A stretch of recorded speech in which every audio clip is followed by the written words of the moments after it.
Again आप सभी का स्वागत है क्रेजी जी के ट्रिक के डेली करंट अफेयर की सीरीज में।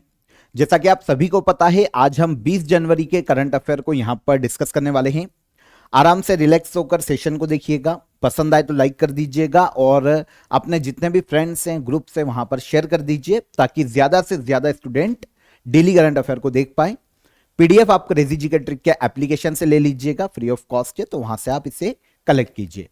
चलिए, सबसे पहला इंपॉर्टेंट करंट अफेयर 20 जनवरी का। राष्ट्रीय मानसिक स्वास्थ्य पुनर्वास संस्थान कहां स्थापित किया गया है? देखिए, अगर हम पर्टिकुलर इस संस्थान की बात करते हैं तो जो मेंटली जो डिसेबल लोग हैं, जो मानसिक रूप से अस्वस्थ लोग हैं, उनके पुनर्वास के लिए, पुनर्वास की सेवाओं को डेवलप करने के लिए राष्ट्रीय मानसिक स्वास्थ्य पुनर्वास संस्थान को स्थापित किया गया है मध्य प्रदेश के सीहोर में, ताकि जितने भी मेंटली डिसेबल लोग हैं, मानसिक रूप से अस्वस्थ लोग हैं, उनके पुनर्वास की व्यवस्था की जा सके, उनको बेस्ट से बेस्ट जो ट्रीटमेंट हो सकता है वो दिया जा सके और उनके उत्थान के लिए काम किए जा सके। इसीलिए national institute of mental health rehabilitation की स्थापना की गई है मध्य प्रदेश के सीहोर में। आंसर बी यहां पर करेक्ट हो जाएगा। इनोग्रेशन किसने किया, यह भी एक क्वेश्चन आ सकता है। तो वर्तमान में central social justice and empowerment minister हैं हमारे, जिनका नाम है वीरेंद्र कुमार। इन्होंने इनोग्रेशन किया है मध्य प्रदेश के सीहोर जिले में national institute of mental health rehabilitation का। टोटल इसको बनाने में कॉस्ट आई है 127 करोड़ रुपए। 127 करोड़ रुपए में यह पूरा जो केंद्र है वो बनकर तैयार हुआ है। उद्देश्य आपको समझ में आ गया कि इस संस्था का उद्देश्य क्या है ना। स्थापना किसके अंतर्गत की गई, एक ये क्वेश्चन अगर हम देखते हैं तो देखिए, यह जो संस्थान है department of empowerment of person with disability और भारत का जो ministry of social justice and empowerment है, इसके अंतर्गत स्थापित किया गया है। तो एक सेंटर ऑटोनॉमस इंस्टीट्यूट है जो कि मेंटल स्वास्थ्य के लिए काम करेगा, है ना। जो मेंटली डिसेबल लोग हैं उनके लिए काम करेगा, उनके पुनर्वास की व्यवस्था करेगा, जो पुनर्वास सेवाएं हैं उनको डेवलप करने का काम करेगा। इवन जो ऐसे लोग हैं जो कि दिव्यांगजन हैं, जिनको विकलांग भी कहा जाता है, ऐसे लोगों के लिए भी मानसिक स्वास्थ्य सेवाओं का विकास करना और उनका संवर्धन करना national institute of mental health rehabilitation का मुख्य कार्य है। मध्य प्रदेश के सीहोर में हाल ही में इसे इनोग्रेट किया गया है। एक और क्वेश्चन यहां पर एक रिपोर्ट से है। देखिए, रिपोर्ट का इंटरनली डेटा, क्योंकि देखिए कब क्वेश्चन आता है पहले ये समझिए। अगर किसी रिपोर्ट में, इंडेक्स में अगर रैंक दी जाती है ना, तो उसका इंटरनली डेटा एग्जाम में पूछा जाता है। लेकिन क्या होता है, कुछ रिपोर्ट्स ऐसी होती है जिसमें केवल की पॉइंट्स मेंशन किए जाते हैं। वर्ल्ड इकोनॉमी को लेकर हो सकते हैं, एम्प्लॉयमेंट को लेकर हो सकते हैं, तो की पॉइंट्स होते हैं, वहां से क्वेश्चन आने की संभावना कम होती है। लेकिन फिर भी रिपोर्ट से क्वेश्चन यह पूछा जा सकता है कि रिपोर्ट को जारी किस संगठन ने किया। तो हमारा क्वेश्चन देखिए, हाल ही में world employment and social outlook report 2025 किस संगठन ने जारी की है? नाम से आपको समझ में आएगा कि यहां पर एम्प्लॉयमेंट के डेटा पर बात की गई होगी। पूरे वर्ल्ड के देशों को, मेन देशों को यहां पर इंक्लूड किया होगा, इसीलिए इसका नाम है world employment and social outlook report 2025। और इस रिपोर्ट को जारी करने का श्रेय दिया जाता है इंटरनेशनल लेबर ऑर्गेनाइजेशन को। आंसर सी यहां पर करेक्ट हो जाएगा। इंटरनेशनल लेबर ऑर्गेनाइजेशन पूरे वर्ल्ड में श्रमिक, जो मजदूर वर्ग है, उनके हितों के लिए काम करने वाली संस्था है। उनके फंडामेंटल राइट्स को प्रोटेक्ट करती है। पूरे वर्ल्ड में अगर मजदूरों पर या श्रमिकों पर जो भी अत्याचार हो रहा है उसके खिलाफ ये काम करती है और एक इंटरनेशनल रेगुलेशन बनाती है, पॉलिसी बनाती है श्रमिकों और मजदूर वर्ग के लिए, चाहे वो संगठित क्षेत्र के हों चाहे फिर असंगठित क्षेत्रों के हों।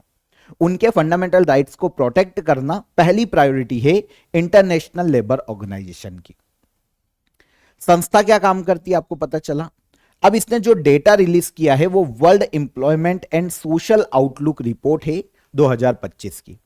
यहां पर किसी देश को रैंक तो दी नहीं गई, तो हमें जो इंटरनली डेटा है उसकी यहां पर बात करनी पड़ेगी कि रिपोर्ट में किस चीज को यहां पर हाईलाइट किया गया है, क्या बताया गया है।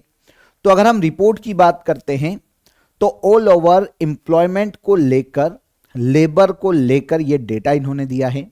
और इस रिपोर्ट में इन्होंने बताया कि पूरे वर्ल्ड में जो जियोपॉलिटिकल टेंशन चल रहे हैं, काफी सारे युद्ध अभी आपको देखने को मिल जाएंगे, जैसे फॉर एग्जांपल यूक्रेन देख लें, रशिया देख लें, इधर इजराइल और फिलिस्तीन का युद्ध देख लें, है ना। अभी पाकिस्तान और तालिबान का युद्ध शुरू होने वाला है, लगभग तैयारी है। और काफी सारे देश ऐसे छोटे मोटे लड़ा रहे हैं आपस में। तो ये जो जियोपॉलिटिकल टेंशन है, एक चीज ये, जरूरी नहीं होता है कि भाई वेपन्स के साथ ही लड़ाई की जाए। कोल्ड वॉर भी चलते हैं, जैसे कनाडा और इंडिया का भी चल रहा था। तो भाई बहुत सारे लोगों को एम्प्लॉयमेंट का प्रॉब्लम आता है ऐसी कंडीशन में। हमारे जो इंडियंस है कनाडा में, वहां पर भेदभाव किया जाएगा, जो कैनेडियन सिटीजन इंडिया में होंगे उनसे भेदभाव किया जाएगा। तो ये जियोपॉलिटिकल टेंशन बहुत ही इफेक्ट करते हैं। इसके अलावा जो क्लाइमेट चेंज हो रहा है उसके कारण जो कॉस्ट बढ़ती जा रही है, बहुत सारे देश ऐसे हैं जिन पर डेप्ट बहुत ज्यादा है ना, कर्ज ऋण बहुत ज्यादा है। तो ऐसी चुनौतियां का सामना पूरे देश कर रहे हैं वर्ल्ड में, जिसके कारण एम्प्लॉयमेंट पे बहुत ज्यादा इफेक्ट आ रहा है। और इसी कारण अगर हम पूरे वर्ल्ड में बेरोजगारी का स्तर देखें इस रिपोर्ट के अकॉर्डिंग, तो पूरे वर्ल्ड में इस रिपोर्ट में बताया गया है कि अभी वर्तमान में 186 मिलियन लोग अनएम्प्लॉयड है। ओके, कितना होता है 186 मिलियन, बहुत ज्यादा इनकी संख्या है, ये बेरोजगार हैं। ओके, इंटरनेशनल लेबर ऑर्गेनाइजेशन ने अपनी इस रिपोर्ट में ये डेटा दिया है। इसके अलावा इन्होंने बताया है कि जो ग्लोबल अनएम्प्लॉयमेंट रेट है वो 5% है। इसमें अगर हम जो यूथ हैं उनमें अनएम्प्लॉयमेंट का अगर स्तर देखें तो वो 12.6% है पूरे वर्ल्ड में, जो कि बहुत बड़ी कंसर्न का विषय, चिंता का विषय। और इसके अलावा जो ग्लोबल इकोनॉमिक ग्रोथ रेट है 2024 में वो 3.2% रही, बहुत कम है, और आगे भी इसी तरीके से ये कंटिन्यू होगी। जो ग्रीन एनर्जी है, डिजिटल टेक्नोलॉजी है, और अलग अलग सेक्टर में जॉब्स बढ़ने की उम्मीद है। और जो रिन्यूएबल एनर्जी सेक्टर है वो ही अकेला 16.2 मिलियन तक नौकरियां सृजित कर सकता है, इस रिपोर्ट में बताया गया है। तो इंटरनेशनल लेबर ऑर्गेनाइजेशन की ये रिपोर्ट है, डेटा ही डेटा है। तो डेटा से क्वेश्चन हमको कम पूछे जाएंगे, लेकिन हमको पता होना चाहिए कि रिपोर्ट को कौन जारी कर रहा है। तो रिपोर्ट का नाम है world employment and social outlook report 2025, जारी करता है इंटरनेशनल लेबर ऑर्गेनाइजेशन। अब इस संस्था के बारे में आपको ये तो पता चल गया कि ये जो लेबर हैं, जो श्रमिक हैं, मजदूर हैं, उनके हितों के लिए काम करती है। इस संस्था की स्थापना की गई थी 1919 में, हेडक्वार्टर स्विट्जरलैंड के जेनेवा में, और वर्तमान में मेंबर कंट्री है 187। 1969 में इसे नोबेल पीस प्राइज से सम्मानित किया जा चुका है इसके कामों के लिए। काफी सारी रिपोर्ट्स ये पब्लिक करती है, जारी करती है। उसमें से देखिए अदर रिपोर्ट की बात करते हैं तो world employment and social outlook report हो गई, सोशल डायलॉग रिपोर्ट हो गई, ग्लोबल वेजेस रिपोर्ट हो गई, और वर्ल्ड सोशल प्रोटेक्शन रिपोर्ट। ये सारी रिपोर्ट इंटरनेशनल लेबर ऑर्गेनाइजेशन जारी करता है।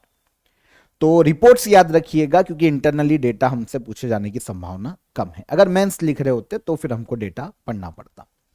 इसी तरीके से एक और रिपोर्ट है, यहां से भी आपको क्वेश्चन ऑर्गेनाइजेशन के बारे में ही पूछा जाएगा, और आप बहुत इजीली यहां पर अंदाजा लगा लोगे कि रिपोर्ट किसकी है। देखिए रिपोर्ट कौन सी है, prospects for children in 2025 building resilient system for children's future 2025 की ये रिपोर्ट। इन चारों संस्थाओं में से ऐसी संस्था जो कि स्पेशली बच्चों के लिए ही काम करती है, बच्चों के अधिकारों के लिए काम करती है ना, बच्चों को सुरक्षा प्रदान करने के लिए, उनके फंडामेंटल राइट्स को प्रोटेक्ट करने के लिए, जो पूरे वर्ल्ड में जो चिल्ड्रन हैं उनके एजुकेशन के लिए, हेल्थ के लिए काम करती है, मातृत्व पोषण के लिए काम करने वाली संस्था है, और इसका नाम है यूनिसेफ। तो यूनिसेफ के द्वारा बच्चों पर यह रिपोर्ट जारी की गई है, prospect for children in 2025 building resilient system for children's future. किसने जारी की रिपोर्ट? यूनिसेफ ने। अब यहां पर जो चिल्ड्रन हैं, जो बच्चे हैं, चिल्ड्रंस हैं, उनको लेकर यहां पर रिपोर्ट में बताया गया है। यहां पर भी कोई रैंक नहीं है, तो आपको रिपोर्ट किसने पब्लिश की है, ये किसने जारी की है, इसके बारे में पता होना चाहिए। रिपोर्ट में किस चीज को एड्रेस किया गया है, तो पूरे वर्ल्ड में बच्चों पर जो ग्लोबल क्राइसिस बढ़ता जा रहा है ना, क्योंकि भाई युद्ध में कितने देश ऐसे हैं जो युद्ध में और वहां पर बच्चे भूखे मर रहे हैं। अभी हम फिलिस्तीन का ऐसा वीडियो लगातार देख रहे हैं। तो वैश्विक संकट जो बच्चों पर आ रहा है, जो जिन देशों में बच्चे हैं उन देशों पर जो कर्ज संकट है, क्लाइमेट चेंज के कारण जो इफेक्ट आ रहा है बच्चों पर, डिजिटल असमानता के कारण जो बच्चों पर इफेक्ट आ रहा है, इन सभी चीजों को यहां पर एड्रेस किया गया है और इन्हीं के बारे में यूनिसेफ ने अपने इस रिपोर्ट में बताया है। तो रिपोर्ट की जो इंटरनल डेटा है उसको हम डिस्कस कर रहे हैं, लेकिन यहां पर केवल सुन लो, आपका काम हो जाएगा। रिपोर्ट किसने जारी की ये याद रखना, prospects for children in 2025 building resilient system for children's future, report जारी की है यूनिसेफ ने।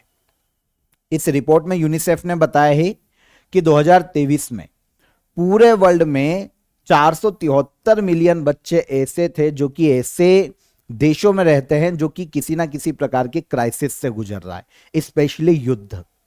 1990 में ऐसे बच्चों की संख्या केवल 10% थी, जो अब बढ़कर 2023 में 19% हो गई।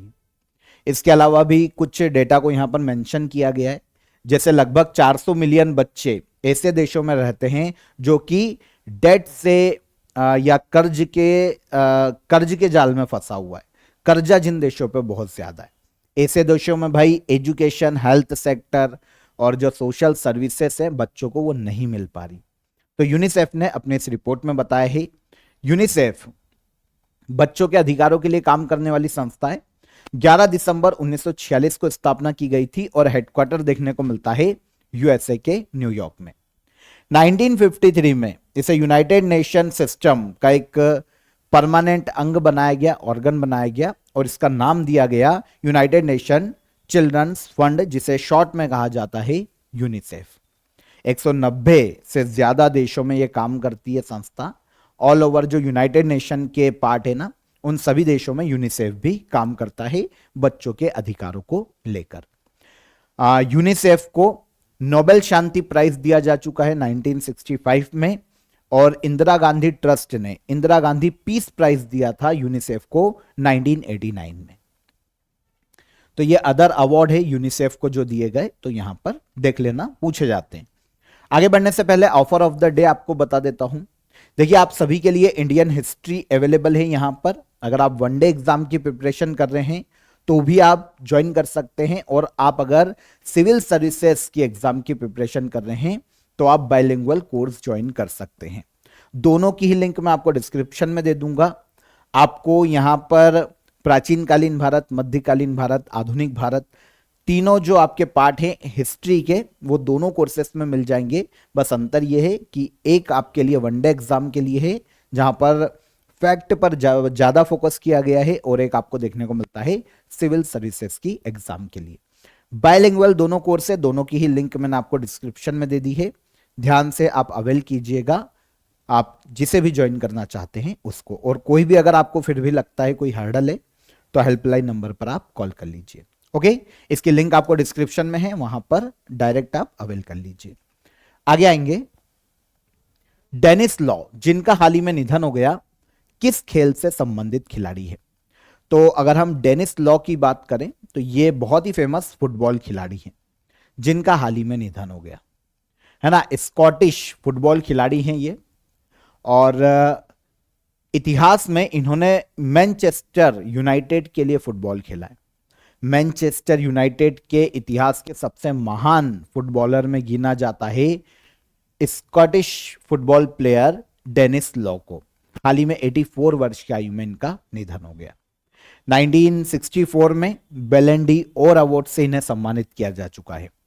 जब इनको बेलन डी ओर अवार्ड मिला तो बेलन डी ओर अवार्ड जीतने वाले ये दूसरे ब्रिटिश खिलाड़ी थे, फुटबॉल खिलाड़ी, जो कि स्कॉटलैंड से आते हैं। तो हाल ही में डेविस लॉ का निधन हो गया 84 वर्ष की आयु में। साथ ही साथ एक और इंटरनेशनली हमें निधन की खबर आई थी। एक अमेरिकी फिल्म डायरेक्टर है डेविड लिंच, इनका भी 78 वर्ष की आयु में निधन हो गया। फुटबॉलर पूछे जा सकते हैं तो यहां पर डेविस लॉ को आप याद रखिएगा। फुटबॉलर कहां के? स्कॉटलैंड के। हाल ही में 84 वर्ष की आयु में इनका निधन हो गया। आगे आएंगे, women under 19 T20 world cup का जो दूसरा एडिशन है कहां आयोजित किया जा रहा है? तो विमेन अंडर 19, जहां पर 19 साल के कम जो एज के खिलाड़ी होते हैं वो पार्टिसिपेट करते हैं। आईसीसी ही इसका आयोजन कराता है। तो अंडर 19 T20 वर्ल्ड कप है, दूसरा एडिशन है ये, क्योंकि जो पहला एडिशन हुआ था वो 2023 में आयोजित किया गया था और उसमें विनर इंडिया था। अब दूसरा एडिशन आयोजित किया जा रहा है मलेशिया में। कहां पर? Malaysia. Women under 19 T20 world cup 2025 में मलेशिया में शुरू हुआ। 18 जनवरी को इसकी शुरुआत हुई है और जो पहला मैच है इस टूर्नामेंट का वो खेला गया ऑस्ट्रेलिया और स्कॉटलैंड के मध्य में।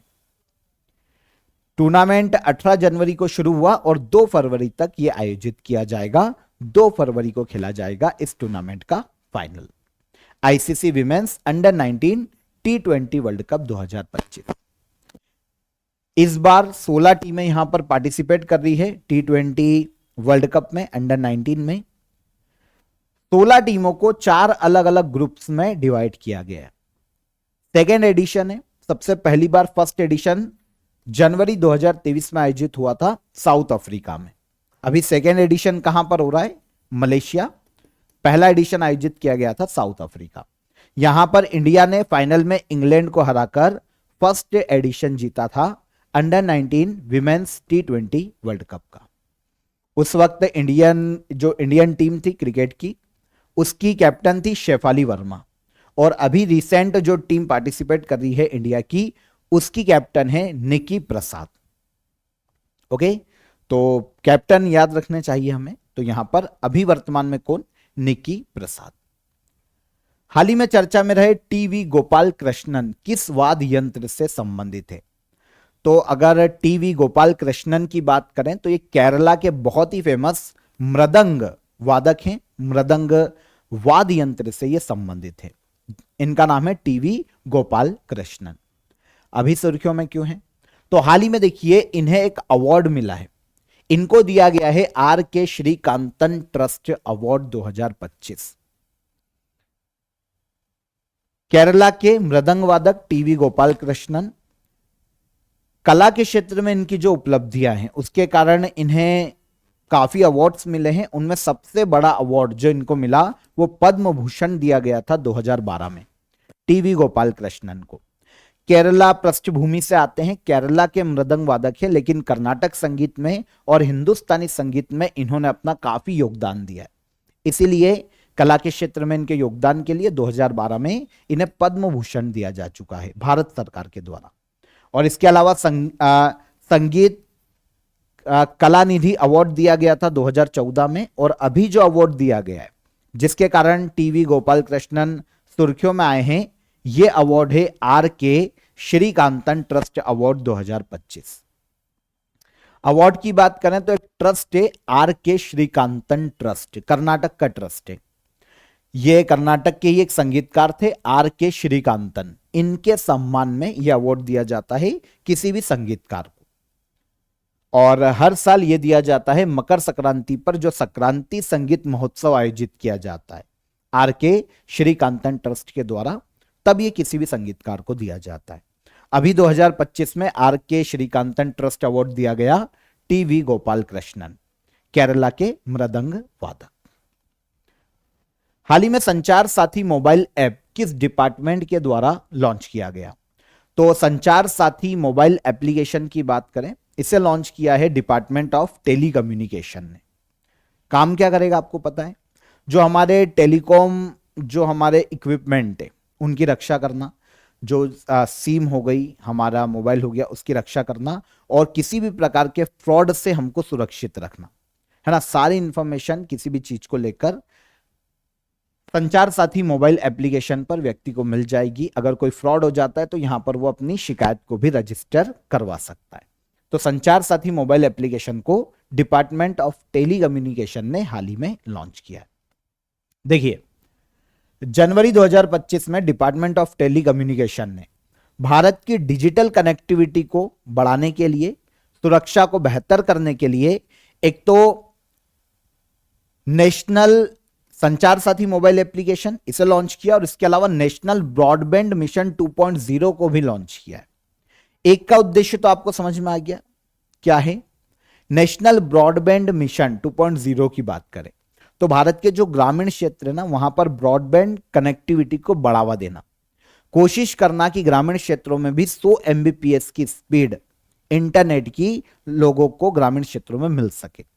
तो डिजिटल कनेक्टिविटी को बढ़ावा देना, बहुत सारी चीजें जुड़ी हुई है। अगर डिजिटलाइज होगा ग्रामीण क्षेत्र, पेटीएम का यूज करेगा, यूपीआई का यूज करेगा, है ना, इंटरनेट से जुड़ेगा तो बाहर पूरी दुनिया से जुड़ेगा। अगर खेती के पॉइंट ऑफ व्यू से ही देखें तो नई नई खेती की पद्धति के बारे में उनको पता चलेगा अगर इंटरनेट का यूज करते, डिजिटलाइजेशन का यूज करते हैं। तो इस तरीके से भारत में जो डिपार्टमेंट ऑफ टेलीकम्युनिकेशन है उसने पहली चीज संचार साथी मोबाइल एप्लीकेशन को लॉन्च किया और इसके अलावा नेशनल ब्रॉडबैंड मिशन 2.0 को ही लॉन्च किया है। इसको भी लॉन्च किया है जो हमारे union minister of communication Jyotiraditya Scindia है, इन्होंने इस एप्लीकेशन और मिशन को हाल ही में लॉन्च किया। देखिए, सबसे पहले नेशनल ब्रॉडबैंड मिशन 2.0 का उद्देश्य क्या होगा इसको समझिए। अभी जो सेकेंड फेज शुरू किया गया है, क्योंकि पहली बार नेशनल ब्रॉडबैंड मिशन शुरू किया गया था 2019 में। जो पहला मिशन था उसमें 8 लाख नए टावर लगाए गए थे पूरे इंडिया में और इसके कारण जो ब्रॉडबैंड सब्सक्रिप्शन जो 66 करोड़ थे वो बढ़कर 94 करोड़ हो गए थे। अब जो सेकेंड फेज शुरू किया गया है 2025 में, उसका उद्देश्य कि देश के बचे हुए जो 1,70,000 गांव हैं उनको भी ब्रॉडबैंड कनेक्टिविटी से जोड़ा जा सके। कम से कम 60% ग्रामीण घरों तक 100 MBPS न्यूनतम स्पीड के साथ ब्रॉडबैंड सेवा उनको उपलब्ध हो सके। तो यह उद्देश्य है नेशनल ब्रॉडबैंड मिशन 2.0 का। इसका पहला फेज शुरू किया गया था 2019 में और अब दूसरा फेज है। और इसके अलावा संचार साथी मोबाइल एप्लीकेशन को भी हाल ही में लॉन्च किया गया, जो टेलीकॉम रिसोर्सेस है उनकी सुरक्षा करना, फ्रॉड से लोगों को बचाना, इस एप्लीकेशन का मुख्य उद्देश्य है। तो दोनों चीजें यहां पर मैंने आपको बता दी। भारतीय युद्धपोत INS मुंबई एक्सरसाइज पेरोस में हिस्सा ले रहा है। यह एक्सरसाइज कहां पर आयोजित की जा रही है? तो एक्सरसाइज पेरोस की बात करें तो इसका आयोजन किया जा रहा है साउथ ईस्ट पैसिफिक ओशियन में। फ्रांस इसका आयोजन करवाता है, ध्यान रखना। एक बहुराष्ट्रीय नेवल एक्सरसाइज है ये। काफी सारे देश हर साल यहां पर पार्टिसिपेट करते हैं, तो इंडिया भी पार्टिसिपेट करता है।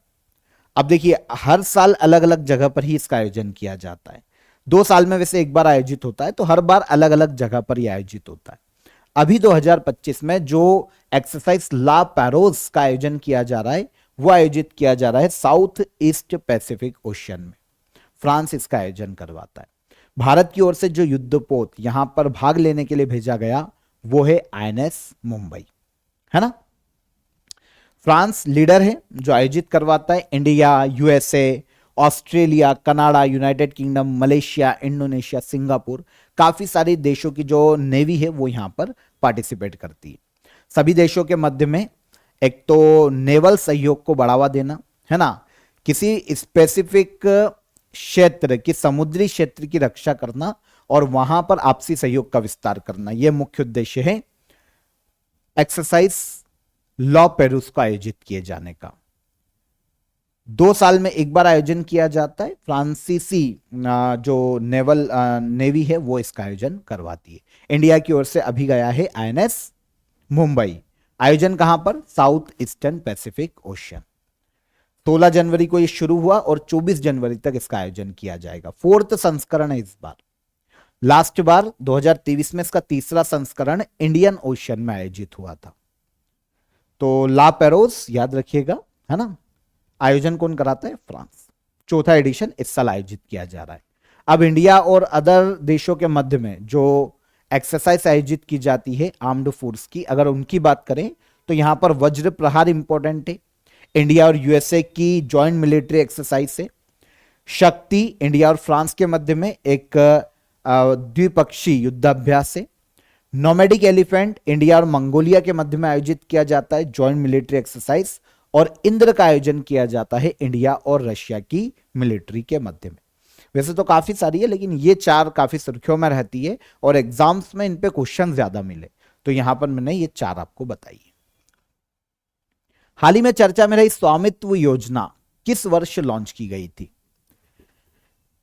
देखिए, अगर आप ग्रामीण क्षेत्र से बिलोंग करते होंगे ना, या आपने अगर देखा होगा, अगर आप शहरों में भी रह रहे हैं तो हमारी नानी दादी ग्रामीण क्षेत्रों में रहती, क्या होता है ना, सबसे बेसिक वहां पर प्रॉब्लम क्या है पता है? पीढ़ी दर पीढ़ी जमीन का स्वामित्व चला रहा है, तो उनके पास कोई पर्टिकुलर कागज नहीं है जमीन के, है ना, रजिस्ट्री छोड़ दो, नोटरी छोड़ दो, कागज भी नहीं है जमीन के, बस वो पीढ़ी दर पीढ़ी ट्रांसफर होता गया, और वो जमीन के केवल मालिक तो हैं, लेकिन सरकारी कागजों में उनकी जो स्वामित्व है वो सिद्ध नहीं होता। तो उन ग्रामीण क्षेत्र को उनके जो भूमि है उनका हक देने के लिए ड्रोन से पूरे इंडिया में सर्वे करवाने के लिए कि भैया एक क्षेत्र का निर्धारण करो और जितने भी ग्रामीण परिवार है उनको उनकी भूमि का स्वामित्व दो, इसके लिए इंडिया में पहली बार स्वामित्व योजना को लॉन्च किया गया था 2020 में। कब? 2020। तो स्कीम आपको समझ में आ गई, लॉन्च कब की गई ये समझ में आ गया, 2020। अभी सुर्खियों में क्यों है? तो इस योजना के तहत भारत के जो पीएम है नरेंद्र मोदी, उन्होंने भारत के 10 राज्यों और 2 यूनियन टेरिटरी में 50,000 से ज्यादा गांवों में 65 लाख से ज्यादा परिवारों को उनकी संपत्ति कार्ड प्रोवाइड किया है। प्रॉपर्टी कार्ड मतलब ऑफिशियली दस्तावेजों के मुताबिक या फिर गवर्नमेंट के अकॉर्डिंग भी अब ये जमीन आपकी और ये आप इसके स्वामी। तो पीएम मोदी ने ये जो 65 लाख से ज्यादा फैमिलीज को जो संपत्ति कार्ड दिए हैं उसके कारण अभी स्वामित्व स्कीम सुर्खियों में है। पूरा नाम देखें तो survey of villages and mapping with improved technology in villages area. तो improvised technology in villages area. तो अगर हम इसकी बात करते हैं स्वामित्व स्कीम की, तो हमको यहां पर इसका ईयर पता होना चाहिए 2020। ठीक है, स्वामित्व का फुल फॉर्म पूछा नहीं जाएगा, लेकिन अगर आप फिर भी याद करना चाहते हैं तो survey of villages and mapping with improvised technology in villages area. Improvised technology के माध्यम में विलेजेस एरिया में ड्रोन का यूज करके वहां की पर्टिकुलर मैपिंग करवाकर जितने भी ग्रामीण क्षेत्र उनको उनके जो भूमि है उसका मालिकाना हक दिया जाए ऑफिशियली। जो स्कीम है ना वो भारत में ministry of Panchayati Raj, ministry of rural development और भारतीय सर्वेक्षण विभाग सर्वे ऑफ इंडिया इनके बीच साझेदारी से चलाई जा रही है। 2020 में इसको लॉन्च किया गया था देश में। स्टार्ट 2020 पता चल गया, उद्देश्य भी पता चल गया, और अब तक 2.25 करोड़ ग्रामीण परिवारों को लीगल डॉक्यूमेंट्स दिए जा चुके हैं उनकी भूमि के। आगे आइए, लास्ट क्वेश्चन देखेंगे। हाल ही में भारतीय क्रिकेट टीम का नया बल्लेबाजी कोच किसे नियुक्त किया गया है? तो भारतीय क्रिकेट टीम का जो नया बैटिंग कोच है वो बने हैं सितांशु कोटक। कौन बने? सितांशु कोटक। ठीक है, नए बल्लेबाजी कोच। तो अभी तक भारतीय जो क्रिकेट टीम है उसके बल्लेबाजी कोच थे विक्रम राठौड़, लेकिन आपको पता है अभी जो बॉर्डर गावस्कर ट्रॉफी हुई थी ना उसमें काफी दिक्कत आई थी भाई, हम हार ही गए हैं 3-1 से, बहुत ही गंदी हार हुई है हमारी। तो उसके बाद हमारे जो बैटिंग कोच है इंडियन क्रिकेट टीम के उनको यहां पर चेंज किया गया। विक्रम राठौड़ थे पहले, अब हैं सितांशु कोटक। 2014 में सौराष्ट्र टीम के ये कोच रह चुके हैं सितांशु कोटक, जो कि इंडियन क्रिकेट टीम के अब बैटिंग कोच बनाए गए हैं। इसके अलावा एक तो यहां से क्या पास में से दिखते नहीं है वर्ड, तो पढ़ने में भी बहुत दिक्कत आती है। Current Indian main cricket team coach है ना, इनकी बात करें तो यह है गौतम गंभीर, और इसके अलावा current Indian women's cricket team coach हैं Amol Majumdar. Indian cricket team men से कोच कौन? गौतम गंभीर, और विमेन क्रिकेट टीम के कोच की बात करें तो यह है अमोल मजूमदार। ठीक है, तो यहां पर 20 जनवरी के सभी करंट अफेयर हमारे क्लियर हो गए। अब हम चलते हैं लास्ट डे के करंट अफेयर के रिवीजन पर। 76th रिपब्लिक डे पर चीफ गेस्ट कौन थे, कौन बनेंगे, कौन रहेंगे? प्रबोवो सुबियांतो 2025 में। इंडोनेशियाई प्रेसिडेंट। भारत की छठी खगोलीय वेधशाला 6th एस्ट्रोनॉमिकल ऑब्जर्वेटरी कहां स्थापित की गई? तो इसे स्थापित किया गया पश्चिम बंगाल के पंचेत हिल पर।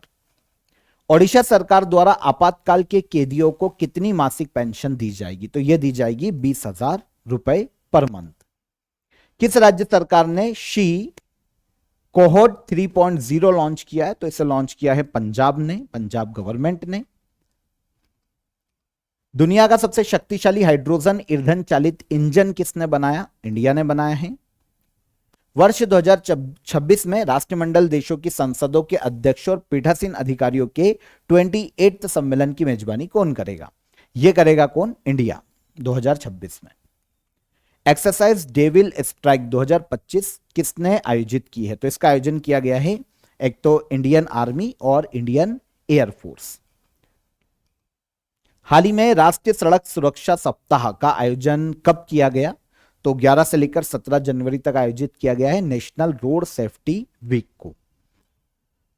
हाल ही में global cyber security outlook 2025 report को किसने जारी किया? वर्ल्ड इकोनॉमिक फोरम ने। और लास्ट क्वेश्चन था QS world future skills index 2025 में भारत की समग्र रैंक क्या है? तो यह रैंक हो जाती है 25, है ना।